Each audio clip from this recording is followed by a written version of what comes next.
Hello friends, आज हम बात करेंगे एक इम्पोर्टेंट और यूजफुल टॉपिक के बारे में। आज हम बात करेंगे कोलेस्ट्रॉल ज़्यादा होने के क्या कॉमन कारण हो सकते हैं। ऑलरेडी कोलेस्ट्रॉल संबंधित हमने डिटेल वीडियो किया है, जो कि आप मेरे चैनल पर देख सकते हैं। काफ़ी ज़्यादा वीडियोस हमारे प्लेलिस्ट पे पूरे बने हुए हैं कोलेस्ट्रॉल और डिस्लिपिडीमिया का, उस पर आप देख सकते हैं। अलग अलग एस्पेक्ट्स को हमने कवर किया। आज स्पेसिफिकली बात करेंगे क्या कारणों से लोगों का कोलेस्ट्रॉल ज़्यादा होता है। ऑब्वियसली कारणों को हम समझ सकेंगे तो उसका निवारण को भी समझ सकेंगे। कुछ कारण इरिवर्सिबल होते हैं, उनको पूरी तरह ठीक नहीं कर सकते, पर जो ट्रीटेबल चीज़ें हैं जिनको मैनेज किया जा सकता है, उनको अगर हम प्रॉपर मैनेज करेंगे तो कोलेस्ट्रॉल का चांस कम होगा। हाई कोलेस्ट्रॉल लेवल होने के क्या कारण होते हैं, आज इस पर बात करेंगे। टॉपिक पर जाने से पहले जो लोग हमारे चैनल पर नए हैं उन्हें रिक्वेस्ट करेंगे कि चैनल को सब्सक्राइब करके हमें इंस्पायर और मोटिवेट करें। सबसे पहला है कि कुछ लोग का जेनेटिक्स होता है। जेनेटिक फैक्टर्स की वजह से लोगों का कुछ का कोलेस्ट्रॉल ज़्यादा होता है, यानी बॉडी का एक तरह से मेटाबॉलिज्म इतना गड़बड़ होता है, एंजाइम्स बनने का जो बॉडी में सिस्टम होता है जेनेटिक लेवल पे, वही इतना गड़बड़ होता है कि वो अलग तरह से कोलेस्ट्रॉल को मैनेज नहीं कर पाते हैं। कोलेस्ट्रॉल जो नॉर्मल बनने का प्रोसेस है वो फॉल्टी रहता है, जिसकी वजह से उनका कोलेस्ट्रॉल लेवल बढ़ता है। तो जेनेटिक कंपोनेंट, खासकर जिनको फैमिलियल डिस्लिपिडीमिया है या फैमिलियल हाइपरकोलेस्ट्रोलेमिया है, उसमें ज़्यादा देखने को मिलता है। इनके भी बहुत सारे टाइप्स होते हैं, जिसमें हर एक टाइप में अलग अलग तरह के कोलेस्ट्रॉल के कंपोनेंट ज़्यादा होते हैं, अलग अलग एंजाइम्स की प्रॉब्लम होती है, अलग अलग जीन्स का म्यूटेशन होता है। तो ये एक इंपॉर्टेंट इशू है, हालांकि बहुत रेयर है, बहुत अनकॉमन है, पर फिर भी होता है, काफ़ी पेशेंट्स में देखने को मिलता है। तो उनको ट्रीट करना ज़्यादा मुश्किल पड़ता है, क्योंकि इसमें ज़्यादातर पेशेंट दवाइयों को भी इतना इजीली रिस्पॉन्ड नहीं करते हैं और कोलेस्ट्रॉल लेवल्स भी बहुत ज़्यादा हाई होते हैं, मैनेज करना ज़्यादा टफ पड़ता है। पर कंपेरेटिवली अनकॉमन है, इसलिए इतना बड़ा इशू नहीं होता है इनके साथ। ज़्यादातर पेशेंट्स को तो इस तरह का प्रॉब्लम नहीं होता जेनेटिक, लेकिन हाँ, ओवरऑल कोलेस्ट्रॉल का मेटाबॉलिज्म थोड़ा बहुत जीन्स द्वारा मॉड्यूलेट होता है, इसलिए अगर किसी का जेनेटिक प्रॉब्लम है तो उनको ज़्यादा तकलीफ आएगी। नेक्स्ट इंपॉर्टेंट इशू है डाइट का। जो लोग डाइट में ज़्यादा कोलेस्ट्रॉल वाली चीज़ें खाएंगे, खासकर एनिमल बेस्ड फूड लेते हैं, red meat, egg yolk, full fat dairy products, इस तरह की चीज़ें लेते हैं, एनिमल फूड ज़्यादा लेते हैं, उनको कोलेस्ट्रॉल ज़्यादा होगा। कंपैरिजन में अगर कोई ताज़ा फल सब्जी ज़्यादा ले रहा है, होल ग्रेन्स ले रहा है, लीन प्रोटीन ले रहा है, फैट फ्री चीज़ें ले रहा है, उसको कोलेस्ट्रॉल कम होगा, जीरो नहीं होगा। काफ़ी लोग का एक कॉमन मिसकंसेप्शन है कि जीरो कोलेस्ट्रॉल हो जाएगा अगर आप सिर्फ वेजिटेरियन है तो, क्योंकि एनिमल फूड में कोलेस्ट्रॉल होता है, प्लांट फूड में कोलेस्ट्रॉल नहीं होता। ये जानना और मानना समझना ज़रूरी है कि बॉडी में बनने वाला 70 to 80% कोलेस्ट्रॉल जो है वो बॉडी खुद ही बनाती है लिवर में। आप जीरो ऑयल भी अगर खाओगे, जीरो कोलेस्ट्रॉल भी खाओगे, तो आपको कभी हार्ट अटैक नहीं आएगा, ऐसा बिल्कुल नहीं है। 70 to 80% कोलेस्ट्रॉल बॉडी खुद ही बनाती है, जिसको हम दवाइयों से एडजस्ट ज़रूर कर सकते हैं, दवाइयों से उसके बनने को ज़रूर रोक सकते हैं, लेकिन सिर्फ खाने पीने से नहीं रोक सकते। क्योंकि खाने पीने में चाहे फैटी एसिड जा रहा है, चाहे कार्बोहाइड्रेट जा रहा है, चाहे शुगर जा रहा है, सब कुछ को बॉडी कन्वर्ट करके फैटी एसिड जितना उसको ज़रूरत है बना सकती है, कोलेस्ट्रॉल बना सकती है। तो इसलिए बॉडी की वो कैपेसिटी को हमें इग्नोर नहीं करना चाहिए। इसलिए सिर्फ डाइट को कंट्रोल करने से कोलेस्ट्रॉल पूरी तरह कंट्रोल नहीं होगा। हाँ, 20-30% मदद आपको मिलेगी अगर आप डाइट को प्रॉपरली मैनेज करें तो। नेक्स्ट है कि लैक ऑफ एक्सरसाइज। जो लोग रेगुलर बेस पे एक्सरसाइज नहीं करते उनको कोलेस्ट्रॉल का प्रॉब्लम ज़्यादा होता है। जो लोग रेगुलर एक्सरसाइज करते हैं, फिजिकली फिट रहते हैं, एटलीस्ट हफ्ते में 150 मिनट यानी 30 मिनट्स पर डे, हफ्ते में 5 दिन, इतना मिनिमम एक्सरसाइज आपको हर हफ्ते करने की ज़रूरत है। आधा घंटा डेली 5 दिन हफ्ते में, इतना आप करिए। हफ्ते में 1 या 2 दिन रेस्ट रखिए।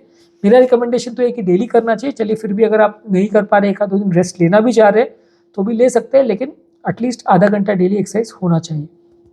नेक्स्ट है कि वजन ज़्यादा होना, यानी ओबेसिटी एक बहुत इंपॉर्टेंट कारण है जिसकी वजह से लोग को कोलेस्ट्रॉल होता है। ऐसा नहीं है कि हर मोटे व्यक्ति को कोलेस्ट्रॉल ज़्यादा होगा, और ऐसा नहीं है कि हर दुबले पतले व्यक्ति को कोलेस्ट्रॉल नहीं होगा, पर थोड़ा बहुत एक तरह का प्रोपोर्शनेशन होता है, क्योंकि जितना बॉडी फैट है उसके कंपैरिजन में वो फैटी एसिड्स को मॉडिफाई करके कोलेस्ट्रॉल बॉडी में बना सकती है बॉडी।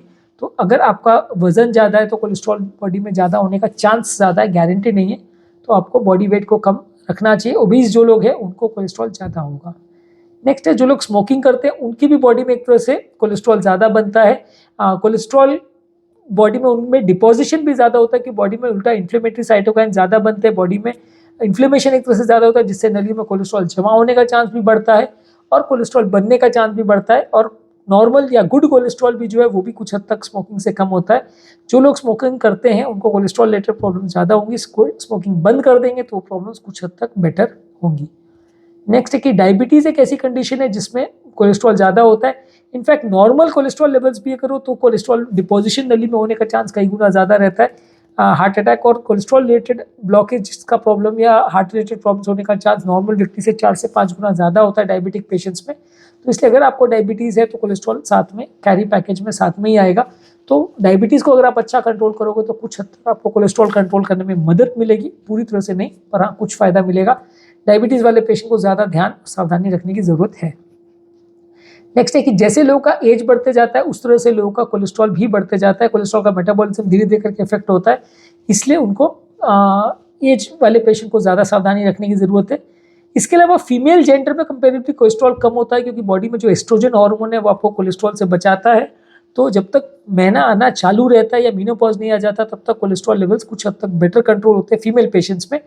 और एक बार महीना आना बंद हो जाता है यानी मीनोपॉज हो जाता है, उसके बाद कोलेस्ट्रॉल लेवल्स शूट अप होते हैं क्योंकि बॉडी का एस्ट्रोजन लेवल्स ड्रॉप हो जाता है।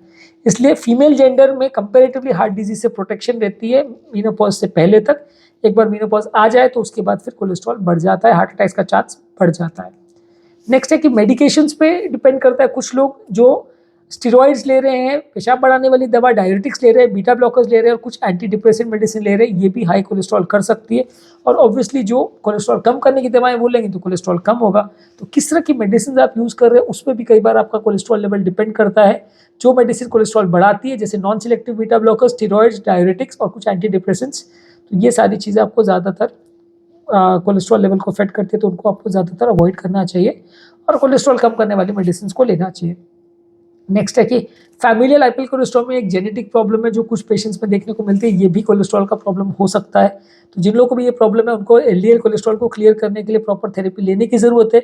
इसमें इतना हाई एलडीएल कोलेस्ट्रॉल तक लोगों को हो जाता है कि वो दवाओं से मैनेज ना हो पाए, ऐसा भी हो सकता है। कोलेस्ट्रॉल लेवल 300-400 तक एलडीएल चला जाता है या उससे भी ज़्यादा चला जाता है, हज़ारों में भी चला जाता है। तो कई बार फिर लोगों को एलडीएल एफेरेसिस करनी पड़ती है, यानी डायलिसिस करके कोलेस्ट्रॉल को हटाने की ज़रूरत भी पड़ती है, जो कि एक कम्बरसम प्रोसेस है, हर पेशेंट में नहीं कर सकते हैं, तो उसको ज़्यादा ध्यान रखने की ज़रूरत है। रेयर बीमारी है पर फिर भी कुछ लोग को देखने मिलती है, जब होती है तो मैनेज करना टफ पड़ता है। नेक्स्ट है हाइपोथायरॉयडिज्म में भी कोलेस्ट्रॉल ज़्यादा होता है। जिन लोग को थायराइड का प्रॉब्लम है, थायराइड कम है, उनको कोलेस्ट्रॉल का प्रॉब्लम ज़्यादा होता है, क्योंकि थायराइड हार्मोन जो है बॉडी के कोलेस्ट्रॉल मेटाबॉलिज्म को मॉडिफाई करने में इंपॉर्टेंट रोल प्ले करता है। तो जिनको भी थायराइड प्रॉब्लम है उनको कोलेस्ट्रॉल ज़्यादा हो सकता है हाइपोथायरॉयडिज्म में। पेशेंट्स में किडनी का अगर तकलीफ है तो उससे भी कोलेस्ट्रॉल लेवल ज़्यादा होगा। किडनी की प्रॉब्लम वाले पेशेंट्स में भी एक्सेसिव कोलेस्ट्रॉल ब्लड में रहता है, तो किडनी वाले पेशेंट्स को भी ज़्यादा सावधानी रखने की ज़रूरत है। प्रेगनेंसी के दौरान भी फीमेल पेशेंट में कुछ हार्मोनल चेंजेस होते हैं जो कि कोलेस्ट्रॉल मेटाबॉलिज्म को गड़बड़ कर सकते हैं, जिससे ब्लड में कोलेस्ट्रॉल लेवल ज़्यादा हो सकते हैं। तो प्रेगनेंसी के दौरान भी कोलेस्ट्रॉल लेवल ज़्यादा हो सकता है। इसके अलावा जो लोग ज़्यादा अल्कोहल लेते हैं उनकी बॉडी में ट्राइग्लिसराइड ज़्यादा होते हैं, तो ये भी हाई कोलेस्ट्रॉल लेवल को कंट्रीब्यूट करता है। ज़्यादा अल्कोहल पीने से भी कोलेस्ट्रॉल लेवल बढ़ सकते हैं, तो आपको इसको भी जहाँ तक पॉसिबल है अवॉइड करना चाहिए। तो आज के टॉपिक में हमने बात करी कौन कौन सी चीज़ों से कोलेस्ट्रॉल लेवल ज़्यादा होता है। इसलिए इनको अगर प्रॉपर्ली कंट्रोल करेंगे, मैनेज करेंगे, ट्रीट करेंगे तो कोलेस्ट्रॉल का प्रॉब्लम कुछ हद तक कम हो जाएगा। यदि इस टॉपिक को संबंधित आपकी कोई कमेंट्स, क्वेरी, सजेशन है, कोई और टॉपिक्स पर आप चाहते हैं वीडियोस बनाए, कोई पेशेंट रिलेटेड क्वेरीज है तो नीचे कमेंट सेक्शन में उनके बारे में बताइए। जो लोग हमारे चैनल पे नए हैं वो उन्हें रिक्वेस्ट करूँगा कि चैनल को सब्सक्राइब करें। ऐसा करने से चैनल को कंटिन्यू करने के लिए हमें मोटिवेशन और इंस्पिरेशन मिलती है। जब भी हम कोई नया कंटेंट अपलोड करते हैं उसका नोटिफिकेशन आपको तुरंत मिल जाता है। जो लोग भी हमारे चैनल पे बहुत ज़्यादा डिटेल वीडियोस नहीं देखना चाहते उनके लिए रेगुलर बेस पे हम यूट्यूब शॉर्ट्स अपलोड कर रहे हैं, जिसमें सारे टॉपिक का 1 मिनट में ब्रीफ समरी हम आपको दे देते हैं। इसको इंपॉर्टेंट फीचर्स की तरह से आप यूज़ कर सकते हैं, हेल्थ टिप्स की तरह अपने फ्रेंड्स, फैमिली और सोशल मीडिया ग्रुप्स में शेयर भी कर सकते हैं। इनको हम यूट्यूब और इंस्टाग्राम के अलावा फेसबुक और इंस्टाग्राम पे रील्स में भी अपलोड कर रहे हैं, तो इसको भी आप अपने सोशल मीडिया ग्रुप्स में शेयर कर सकते हैं और वहाँ पे मैं फॉलो कर सकते हैं, तो आपको रेगुलर इस तरह के हेल्थ टिप्स मिलते रहेंगे। Thank you.